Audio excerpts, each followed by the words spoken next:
Oof. Son of a...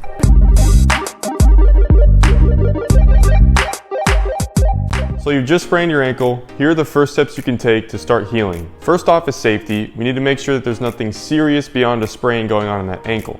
This is the first thing I would do if you came to my clinic with an ankle sprain. It's called the Ottawa Ankle Rules.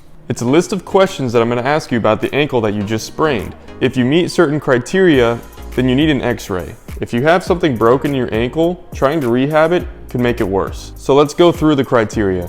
Number 1, could you walk immediately after you sprain the ankle? Could you get up and take at least 2 steps on that leg? If not, we need to do further testing. I want you to poke around on the back bottom portion of this bone on the middle of your ankle. It's called your medial malleolus. Right back here is a very common place that people will fracture when they roll their ankle. If that's very tender to the touch, if your pain is right there and you couldn't bear weight, you need to go get an x-ray to make sure it's not broken. The next spot is the other big bone on the outside of your ankle. Back and bottom portion of that, same thing. If that's very tender to the touch, then you need to go get an x-ray. 2 more places we need to check. Right about here on the top of your foot. If that's super sensitive to touch, you need to go get an x-ray because there's a bone called your navicular that we need to make sure isn't fractured. The last place is right here. There's a bone that you should feel right there on the outer portion of your foot. If that's super tender to the touch, then you need to go get an x-ray because that bone could be fractured as well.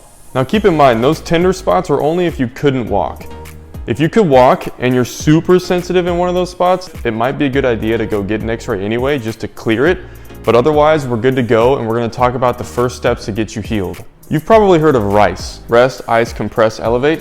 It's how you deal with swelling, right? Well, get this. The guy who coined the term RICE has come out later and said that he was wrong. A lot of research is showing that icing slows down healing. The reason people like ice is because it numbs the nerve endings so you can't feel the pain for a short amount of time. In order for swelling to go away, it needs to get pumped out of there. Icing actually constricts blood vessels, so it doesn't allow blood to come in or out. So yes, I am telling you not to ice your ankle. So then people ask me, should I do heat instead? No, not in these early stages. Heat brings in a lot of blood, and that will just only increase the inflammation. So you don't want to ice or heat in these early stages while your ankle is still swollen. Here's what you should do instead. In order to decrease that swelling, we need muscles to be pumping, and muscles kickstart that lymphatic system that's meant to get out excess fluid that's in the interstitial space, which just means the space between your blood vessels, your muscle, and your skin. So yes, I am telling you to move your ankle, but it needs to be pain-free. So depending on the severity of that ankle sprain, that'll tell you how little or how much you need to move your ankle. If you have a really bad ankle sprain, this might be as much as you can move your ankle without pain. That's okay. If you can tell, my muscles are still doing a little bit, so it's still pumping, even though it's minimal.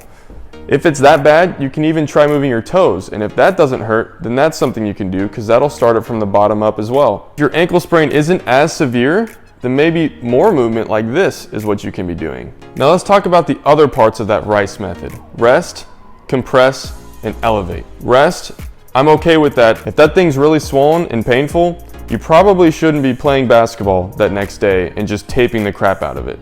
That's not going to feel good. That's going to slow you down tremendously because that's going to increase that inflammation. Now, walking around your house, as long as it's not painful or minimal pain, that's okay. Compression, I think, is okay as well. That compression can help push that extra fluid into that lymphatic system. Elevation, I like also, especially if you add movement into elevation. So if you do those small ankle pumps, your toe pumps with your leg elevated, then it's pumping your muscles, helping that lymphatic system, and going with gravity. So basically, the only problem I have with RICE is the ice. Icing is slowing down your healing. I know that's contrary to what you probably learned your entire life, but that's what the research is showing, and that's what I find that works with my patients. So in these early stages, it's all about getting that swelling down and pain decreased. Once we get those 2 things taken care of, then we can take the next step and start some more serious rehab. In fact, if you're ready for that next step and you want to start rehabbing that ankle so that it doesn't sprain again over and over, watch this video here where I talk about the early stages of ankle rehab.